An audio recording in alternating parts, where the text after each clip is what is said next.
Hello everyone, welcome back to the channel for the final episode of 2020, where we'll be talking about things that I saw in November. December stuff is going to come later just because there's so much stuff that came out in December and so much stuff that I was trying to catch up with. But yeah, I don't really know how to wrap up the year. This should be coming out on New Year's Eve. And there's even in December, like so much stuff has happened and there's so much stuff to talk about. On the week of Christmas, of course, Janelle Nuesca killed Sonia Gregorio and Frank Gregorio. He is now in prison, but I don't have any confidence that justice will actually be served. So we have to remember that. We have to remember the fact that, PhilHealth still stole 15 billion pesos from us.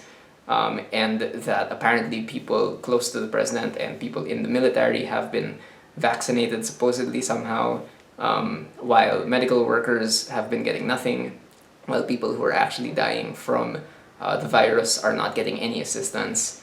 All of this stuff is going to carry into 2021, and I think we're all pretty aware of that. Like, I think we're all smart enough or old enough to know that just because the year changes doesn't really mean that everything's going to go away. However, if you really sort of need this day and this time to recollect yourself and find meaning somehow, I think you should, and I don't think it's a waste of time or anything to try and rethink your priorities during this last day, because it helps. It's symbolic and it helps. So yeah, just take as much time as you need. And I hope you guys still keep safe and stay healthy. With that said, let's talk about a whole lot of stuff that came out in November. First off is a mini-series that came out on HBO called The Plot Against America. This comes to us from David Simon and Ed Burns. David Simon, of course, is the person who gave us The Wire, The Deuce, Treme, and a whole lot of other stuff. And this show focuses on an alternate timeline where the United States never joined World War II, and instead they elected this populist demagogue leader who is quite obviously like sort of like a Trump metaphor, and they start cozying up to Hitler instead. And the series focuses on this one Jewish family as they're sort of demonized by all this anti-Semitic rhetoric. I'm a huge fan of David Simon's work. I love the fact that his stuff always has so much detail in it. His shows always come off more as these ethnographic studies than these actual fictional narratives. And here, even if it's a fictional, an alternate history timeline, there's still so much detail. It feels like it could be happening in real life. One thing that David Simon always does well is that he always assembles a great ensemble of actors, and here it's no different. Morgan Spector, Zoe Kazan, Winona Ryder, John Turturro, they're all really, really great at what they do. They're all very believable, even if you don't buy sort of their line of thinking all the time. But what I really appreciated about this miniseries is the fact that it's not just one big anti-racist series. Although that is definitely part of it, but I feel like most of it really focuses on how ordinary citizens really sort of allow fascism to fester in their country and just sort of keep giving things a pass until it's too late. And if you're living in the Philippines, you know that that is incredibly relevant. Now, perhaps the most popular show of the year by far is The Queen's Gambit, which is of course about chess prodigy Beth Harmon as she sort of rises in the ranks of the chess world while struggling to fight her addiction to drugs and a whole lot of other stuff. Now, I admittedly am not as taken with The Queen's Gambit as a lot of people were. Although don't get me wrong, I still do think it's very good. I think that if anything else, it is a production designer's dream come true. The whole thing is so visually striking, which is really, really impressive when it comes to a sport that is as static as chess. They somehow managed to make it feel exciting and kinetic. The issue that I have with The Queen's Gambit, which is why I don't really like it as much as most people do, is the fact that I just don't feel like anything that happens really feeds into any deeper meanings or deeper themes. I was invested in Beth's journey, but I just didn't think that the story of her life really had a whole lot to it. Also, I really wish that the direction sort of clued us in more in terms of like what was happening during each match. Instead, we're just sort of left to watch these matches play out without really understanding what exactly Beth is doing. And I feel like they could have done a lot more to help us sort of be immersed in that game. However, Anya Taylor-Joy acts her face off, and this is one of the best things she's ever done. The camera is completely in love with her, and she knows exactly how to play to the camera. I will take any opportunity to tell people that I share the same birthday with her, which in my mind makes me better somehow.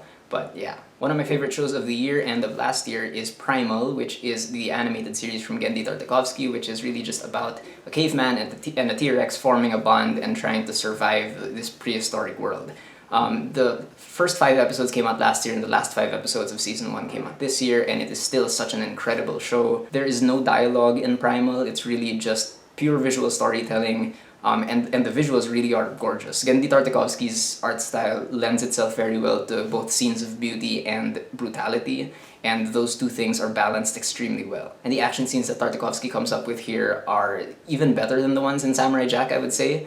They are incredibly violent and they're incredibly thrilling, and there are parts of this show that are really downright scary, and they're scarier than anything that came out in October. But the thing that really pushes Primal beyond being just like a tech demo or an animation reel is the fact that somehow there's still character development going on even if there's no dialogue. The bond between Spear and Fang, who are the caveman, and the T-Rex, it's a real character bond, and every single sort of group of creatures or entities that these characters come into contact with, you really understand their sort of lifestyle and the rituals that they have and whatnot.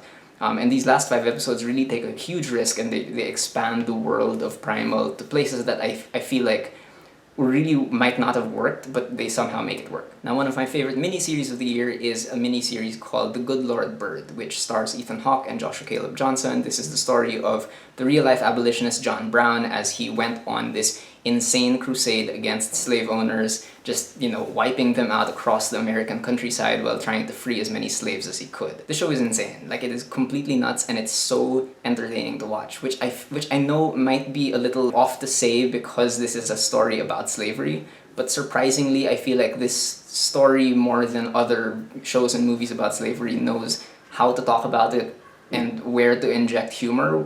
I don't think that it's insensitive or offensive at all, because for one, the main character here really isn't John Brown, the white abolitionist, but it's Onion, who is the young boy who sort of gets roped into John Brown's crusade. And so the whole story really is told through the eyes of a young black boy. The actual crusading stuff is, like I said, insane, but it's also really, really funny because John Brown is just such an unhinged character who has like such a dedication to God and Christianity to an absurd degree. But somehow John Brown comes across as an incredibly complex character, as does Onion. And again, it's their bond that really carries this whole thing as they sort of learn about each other, and they learn sort of where their place is in this world. And if for nothing else, you have to see this for Ethan Hawke's performance, because he is screaming his head off the entire time.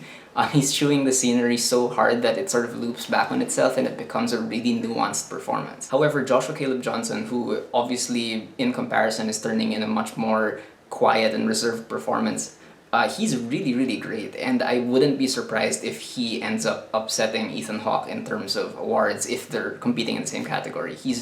It's a really surprising performance. He's very, very soulful, and both of them balance this whole thing out very well. One of the more popular shows of the year, of course, is The Crown, which came back for its 4th season. I think this is the most popular the show has ever been because it finally introduces Princess Diana and her relationship with Prince Charles. And it also focuses on Queen Elizabeth's relationship with Margaret Thatcher. Now, I've loved every single season of The Crown. I've loved the show since day one. However, as much as I know that a lot of people really love season 4, this is probably my least favorite season of the show. Again, don't get me wrong, I feel like there's something really lavish about a period drama, something that it feeds a need that I feel like other shows can't really fulfill. Like, it's just great to just sort of sit in that world of insane wealth that nobody should have. It is incredibly well made. I think it's still Netflix's best show from top to bottom, just in terms of the production of it and the performances and whatnot. The reason why I'm not as fond of season 4 is that while it's true that every season of The Crown has become more and more critical of royalty and Queen Elizabeth and whatnot, I feel like there's a responsibility that when you start including different voices to challenge the protagonists' voices, you can't just drop them in there and then abandon them, because it makes it sound like you're just brushing off those perspectives. And I feel like that's what season 4 does. From the very beginning, they start trying to include different voices that are really, really critical, but they don't really weave those voices into the overarching story, in my opinion. But like I said, it is still really enjoyable. I think the performances are fantastic as always. Emma Corrin and Josh O'Connor have probably the best actorly moments, I would say. Josh O'Connor especially is like, he's on another level because he's just so disgusting as Charles. But Gillian Anderson as well, even if she's sort of doing a caricature of Margaret Thatcher. And Erin Doherty, who I feel like is the unsung hero of this season as Princess Anne. One other show that I was very excited about coming back, but I was also slightly disappointed in, was the 4th season of Fargo. This season of Fargo focuses on 2 crime families in the 50s, I believe, as they sort of fight for power over territory and children and whatnot. I will say that Fargo continues to succeed as an aesthetic exercise. I feel like all the little tricks they have here are still so fun to watch, especially the split screens. The split screens have made a return from season 2, and Fargo does split screens better than anybody else. It's like they do for split screens what Fleabag did for fourth wall breaking. You know, just the way they arrange certain images together and move the frames around within the screen. I just feel like they create meaning where otherwise there would have been no meaning, if that makes any sense. Also, for once, I would say that the main reason to watch this season of Fargo is the music. Jeff Russo's score he really outdoes himself. He manages to use like the older Fargo themes, what makes them jazzier, makes them darker. There are certain sequences where the score is really purely percussion, like really creeping, repetitive percussion that I thought was so unique. Unfortunately for me, this is easily the flattest season of Fargo yet, and it's a huge step down from the previous seasons. I just feel like nothing really happens. The momentum doesn't really pick up until the last few episodes, but by then it's too little too late. And usually Fargo has a lot of really quirky, fascinating characters, but here I really just didn't get a whole lot from them, and they aren't really delved into as much as in before. And overall, I feel like this season just doesn't take as many risks. However, by far the best show that I saw in November, and also maybe the best show of the year period, is I May Destroy You on HBO. For those who don't know, I May Destroy You focuses on a struggling writer, Arabella Esiadu, who one night while she's out procrastinating and, you know, partying out with friends and whatnot, she is sexually assaulted. And the show follows her as she sort of tries to piece things together again and tries to figure out how to move on after this experience. But from there, the series also expands far beyond her, and it becomes this whole mosaic about consent and sexual assault and whatnot, and personal accountability and all of that. It is the most unique and the most important show of the year, I think. Michaela Coel, who stars in the show, but she also created it and wrote every episode and co-directed most of them, she is a true, like, multiple threat talent.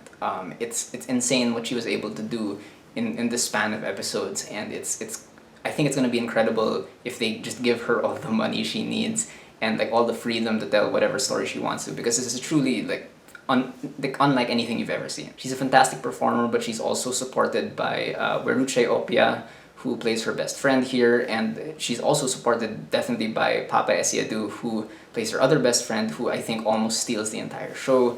It's just fantastic performances all across the board. However, the thing that really makes I May Destroy You unique, in my opinion, is the fact that given the premise, it's actually not as inaccessible as I thought it was going to be. It is very difficult to watch at times, for sure, but I feel like Michaela Coel really knows how to sort of let us into this world and guides us through these different stages of processing that Arabella is going through. And it keeps asking more questions, it keeps trying to get us to redefine our idea of what consent is and of how it's sort of denied or granted in certain situations. And if the show was really just about that, I think it would have been great and important already, but again, Coel goes a step further, and she makes the show not just about sex and trauma, but she also makes it about the creative process, really. The whole time, you sort of get an idea that Arabella is still trying to write, even if she's not explicitly, you know, on her computer or with a pen and paper. And somehow, Michaela Coel has managed to weave that in here. It's incredibly masterful, and it is so satisfying by the end. The final episode of this show is one of the best finales I've ever seen, because it takes such a strange sort of left turn, but it is so gratifying by the end. So I would highly, highly recommend it. provided that you are aware that there is, of course, going to be some sensitive content in there, but it is handled very, very well in my opinion. Now moving on to film, first of all we have Makeup, which is directed by Claire Oakley, which is about a young woman who goes to her boyfriend's sort of beachside community and begins to suspect that he might be cheating on her. Now Claire Oakley, the writer and director, really has a talent for making ordinary things seem very suspicious. In this way, I feel like this movie is very similar to The Swerve, but again, it's much better than The Swerve. Just in terms of imagery and sound and Claire Oakley's use of these elements, I think it is an incredibly well-made film. I love that the film sort of hints at horror without really going straight into horror, and the sort of twists and turns it takes as well are all very convincing in my opinion. Well, okay, on second thought, having looked at my notes, I feel like it's maybe not as convincing as I said it was, because the film does try to move from like this sort of paranoid sexual thriller into like a coming of age thing, and I just feel like the connections made aren't that strong yet, and the setting is just so empty. I feel like a community as interesting as this would have more detail to it, but you really just don't feel the characters bond to this place or how the place sort of informs their actions and whatnot. So while I do think it is a solid sort of genre bending exercise, I just feel like there isn't a whole lot to it just yet. One of the more anticipated movies of the year was Christopher Nolan's Tenet, which I'm not even going to attempt to describe the plot because I don't really know. I mean, we'll say that it's about this nameless protagonist as he embarks on a mission, a timey-wimey mission to try and stop World War III essentially. Now of course Nolan's whole thing is spectacle, and I am not a Nolan hater at all. I really enjoy most of his movies. And the spectacle here really is impressive, and I'm sure it would have been great on the big screen. Seeing all the timey-wimey stuff happen is actually very, very cool, and especially when this timey-wimey stuff is being applied to simpler situations and simpler action scenes, like that's when the movie really shines, that's when the visual effects begin to look even cooler. But at the end of the day, I really just did not like this. I just didn't feel connected to it at all, and I did not care about anyone. I didn't care about anything that was going on. I feel the same way about Tenet as I do with the Netflix show Dark, in the sense that, you know, if you're into watching a filmmaker lay out a really complex puzzle and then solve it like a Rubik's Cube, then sure, you'll probably enjoy it. But for me, like, that's all there is to this movie. It's really just sort of this exercise of showing us how a certain concept might play out. But there's no humanity to it, there's no character. I didn't care about this, even if the stakes were so high, like I just did not care. And I can't even say it's like that well made. I feel like aesthetically speaking, so many of its choices are so misguided. You know, in terms of production design and whatnot, it is so flat. The world is completely empty and unconvincing. And the sound design, as many people have already said, it really is awful. Like, I don't know what he was thinking, because Ludwig Göransson's score just straight up steamrolls certain lines of dialogue that you are already struggling to hear, and then Nolan just makes it impossible to actually understand what these people are saying. It's really strange. It's just you know, trying to be so big that it ends up overstating its importance, and yeah, I didn't like it. Surprisingly, one movie that I liked marginally a little more was The New Mutants, which finally came out this year after years and years of delays. It of course follows a group of teenagers, I would say, I think, as they find themselves at this mental facility, and they discover that other things might be going on as they discover their own mutant powers. I had a lot of high hopes for this, honestly, but when I saw it, like, it just sort of confirmed my worst fears, which was that it was really just going to be a run-of-the-mill horror movie with just a little bit of superhero stuff sprinkled in there. The scary stuff that happens is sort of related to what the characters are going through, but at the end of the day, it really is just sort of like a jump scare, CGI, scary face kind of thing, and there's really not a whole lot that's unique to it. And the script is completely paper thin. You don't buy these character relationships at all. And by the end, I feel like these characters don't really learn anything that they haven't already accepted. However, the thing that makes me like this a little bit more than Tenet is the fact that by the third act, I feel like they really do try something different, and the sort of final battle or whatever is done in such a visually interesting way that I really wanted to see in the rest of the film. And it is pretty exciting by the end, but I feel like as an overall film, it just doesn't really, you know, cohere as a whole. Next is a movie called The Nest, which is about a stockbroker played by Jude Law and his wife played by Carrie Coon, who move with their two kids to England in order to sort of start a new life. solely based on the ambition of Jude Law's character. This is sort of like a domestic thriller sort of thing, which already makes it pretty unique, and it is as lavish as you expect. I love the fact that the old mansion that they buy feels like a horror movie setting, but it isn't really. Like the hallways are all creepy, the dead horse in the background eventually is also very unsettling. Everything about this movie, again, just like with makeup, just like with the swerve, like there are things about it that just make the hair on the back of your neck stand up, even if there's really nothing to be afraid of, and it is absolutely not a horror movie. Unfortunately, as much as I really wanted to love this film, I just felt like, again, I did not care. I had no sympathy for these characters who were really just sort of wasting their money. And at a certain point, I found myself laughing at in some like intense situations, and I realized that it wasn't supposed to be ironic after all. Overall, I really just wanted more from the characters and more from their situation. However, Jude Law is great, and Carrie Coon is absolutely brilliant and fantastic. If you've seen anything else that she's ever been in, you know that she's good at everything. And here she really plays this character so well in terms of her being caught between enjoying the luxury of her life and also just being really afraid of the fact that they're probably going to lose all their money. Quite possibly the most unique film that I saw in all of 2020 is a Canadian satirical comedy called The 20th Century, which is a biopic of sorts that talks about Canada's longest serving Prime Minister, Mackenzie King. But the film is completely detached from reality and doesn't even attempt to be like completely historically accurate. And it really just is there to paint Mackenzie King as this needy, childish boy who desperately wanted to serve this country that really didn't care about him. Now, this film is really sort of the definition of a dream project for a production designer. The look of this film very heavily borrows, obviously, from German Expressionism and propaganda films and like old 1940s melodrama or whatever. Every single frame of this really is a painting, and it is so just thrilling to see every image come together. And while I will say that I wasn't really thrilled by Matthew Rankin, the director's every decision, I feel like the humor does get a little too crazy and weird for its own good. I just have a lot of admiration for the fact that the film still feels like a unified vision somehow, even if it does seem like he's just throwing things at the wall and seeing if they work.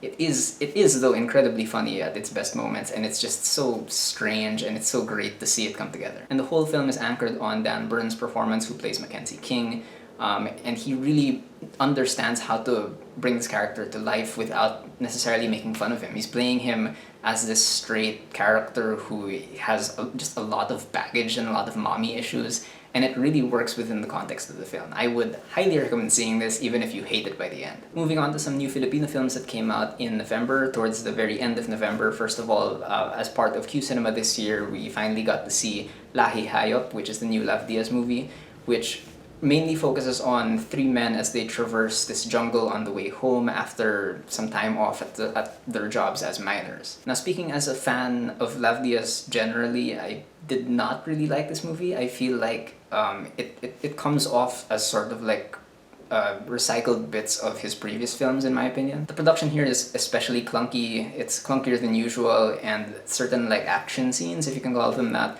are way less convincing than they would normally be.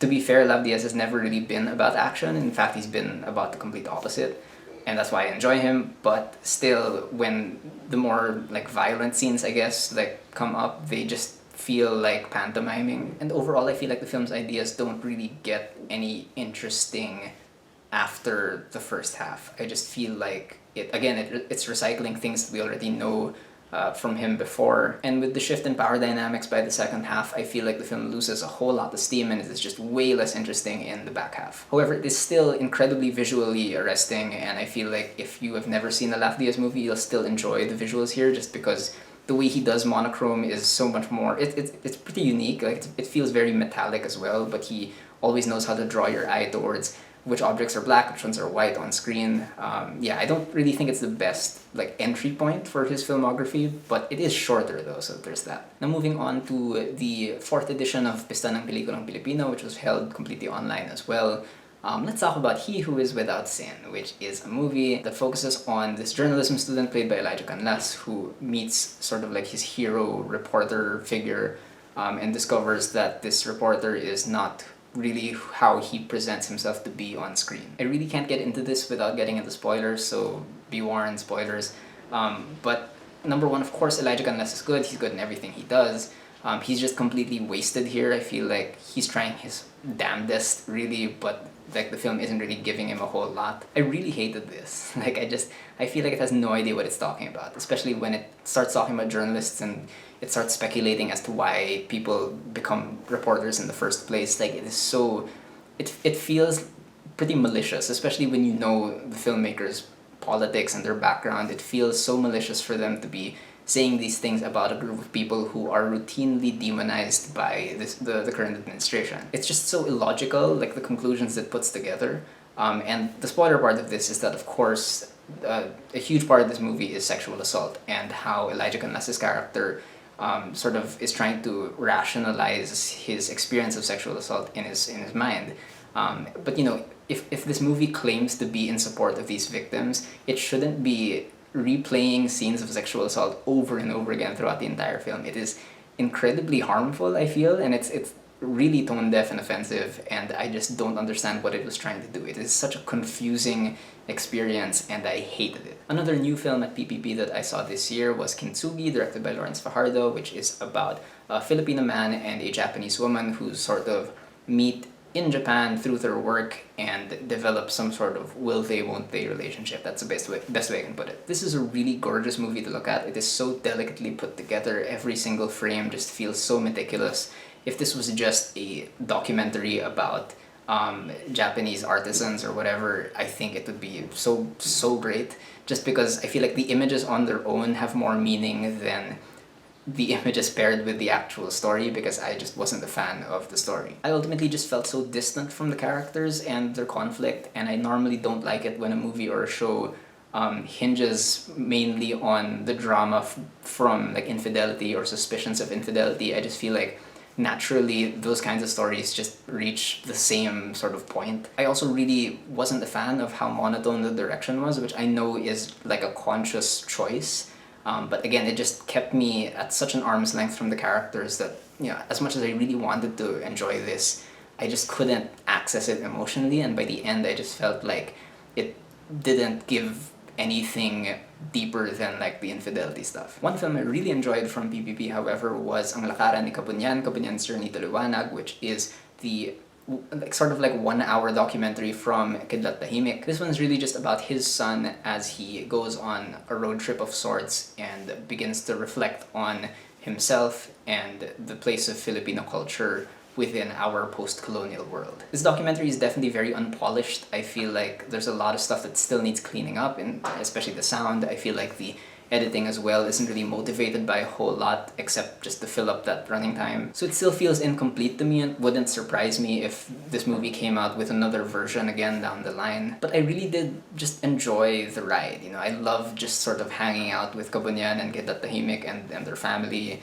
It really is like a road trip movie of the highest order, because it feels like you're just in that car with them having these candid conversations. And as slight as it might have been, I still really found value in all the conversations about our culture and how we have to attempt to reclaim it again, and you know, how that really just sort of works for us in the 21st century. The last new film that I got to see at PPP was The Highest Peak, directed by R.B. Barbarona. This one focuses on this Manileño dude who joins this Lumad tour guide as they scale Mount Apo and have like a journey of self-discovery and whatnot. As much as I really appreciate Barbarona's dedication to telling Lumad stories, and I feel like he's one of the only directors out there who's doing that, this is incredibly melodramatic, and it's a little difficult to take seriously because it centers so much on the Manileño and not the Lumad character, who is way more interesting. The film shifts from like these over-dramatic flashbacks to certain sections that are like weirdly goofy in terms of their comedy, and I feel like I would have been a little more forgiving of that stuff if the Lumad character didn't ultimately turn into just sort of emotional support for the Manileño. You know, I feel like that Lumad character isn't really able to define himself based on his own sort of person. However, the person who plays the Lumad character, Henyo Ehem, who I believe is also Lumad himself, is really charismatic, and I love this performance. I feel like whenever the film was just focusing on him, like it got so much, it found its personality so much easier.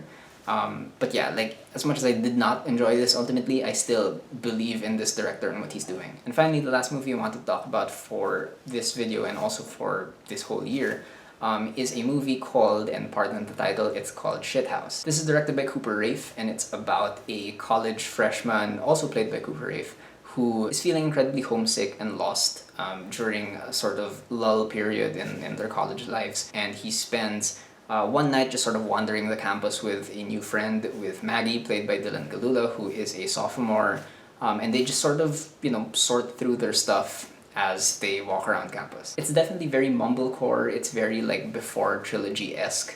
But I really, really enjoyed this. Like, I feel like it gave me this sense of yearning that I hadn't felt since I was in college, like doing the thing that they were doing as well, just sort of walking around and getting to know each other and taking in just sort of the silence of the night. And to be fair, I really don't think it's just a ripoff of the Before Trilogy or other similar films, because I do think that Cooper Raiff, as a writer as well, knows how to focus all the conversations on particular themes of death and loneliness and fear of abandonment and whatnot. He does sort of try a little too much at the end to, provide a sort of cathartic ending, and I feel like it doesn't work. It's definitely unearned for sure. But for the most part, I love this. I think it's such a strong debut, and it has a really strong voice. I feel like he clearly cares about these characters and the story. It probably should have had more detail. I feel like any college will have much more specific detail to it than here, and I know that most of the film is shot at night, but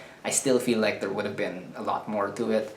However, I do think the film is completely supported by the two main performances. I think Cooper Raiff, he does such an interesting thing with Alex, I believe that's the name of his character. He really turns him into like an immature, sort of childlike person who doesn't really seem like he's like detached himself yet from his family or from high school, but the performance feels totally appropriate for who this guy is. And when the performance is paired up with Dylan Galula, who I believe is the MVP here, and she, for me, has one of the best performances of the year, there's real chemistry there, and there's a really interesting dynamic between them. Galula really knows exactly when to bring out Maggie's vulnerability, and you can really see her, like, in her head trying to negotiate with herself, like, how much do I tell this guy that I just met, how much do I hide from him? And then in like the morning after or whatever, there is a whole lot of tension between like the information that they've just shared with each other, and I think that's all incredibly fascinating. But at the end of the day, I really wanted to talk about this, not just because it was my favorite movie from November, but also because it just really made me miss my friends. And I feel like that's a really good note for me to end 2020 with, is the fact that, in this year without cinemas, in this year without IRL festivals, where I would normally meet a whole lot of friends, I really just miss them a whole lot. And this movie made me miss them more than any other movie did. I miss going to cinemas like late at night, and then after watching the movie, we'd just hang out at like a coffee shop or a restaurant and just talk for hours and hours about this movie and branch off into a whole lot of other things. Sometimes we just end up at someone's kitchen at night and just like extend that conversation for hours on end. I also miss, and this is a very specific thing to the movie, this very platonic kilig of talking to somebody new like late into the night, or like what these characters do, just sort of wandering around with them and getting to know them a little more and trying to figure out for yourself as well if you actually feel anything or if it's just the thrill of meeting someone new. I love that. I love how specific it is. And I just miss those moments of like communal realization or resolution of certain things, like let's say after a party or whatever, or after a get-together, you're just sort of hanging out and staring up at the night sky, and just sort of realizing things about each other, or promising things to each other that you'll be there for each other and whatever. This is obviously coming from a deeper place, and I'm not going to get into it. But yeah, I miss those moments, and I cannot wait for everybody to get vaccinated, hopefully sometime next year. Yeah, and for whenever I'll be able to see people again in real life and watch movies and talk with them, I'm going to be there for sure. I would not miss it for the world. Okay, so those are my thoughts on everything that I saw in November. Again, if you guys want to leave me a word in anything I just said, please do leave me a comment. Let's have a conversation. And again, Happy New Year, everybody, and have a great, hopefully, 2021.